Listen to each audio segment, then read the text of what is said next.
Okay, good morning. Thank you guys for coming out. Thank you for being drawn away from all the other really entertaining things around us today. I want to talk to you guys about our shipwrecks, which I think Townsville doesn't often get a good rep about, and you may not know the shipwrecks that we have lying off of our coast here.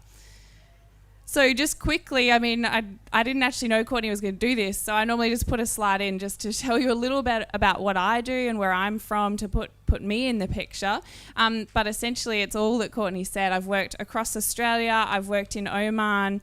I am fascinated with how shipwrecks are built and how we put them back together from a shipwreck site. And I really love 3D modelling because I think for anybody who can't get to a shipwreck and dive on it, they can see it in 3D themselves. And now I am a curator at the museum here in town, so it's a pretty good gig.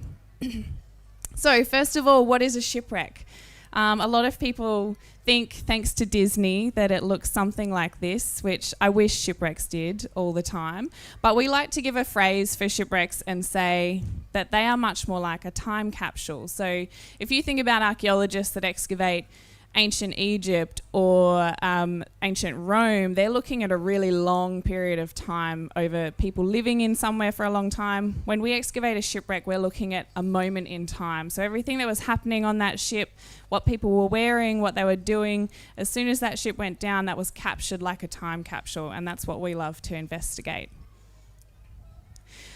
I am often mistaken though, because this is a very famous shipwreck that does look like something out of Disney. This is Vasa. This sunk in 1628 in Sweden. So every once in a while we're lucky enough to have something like this.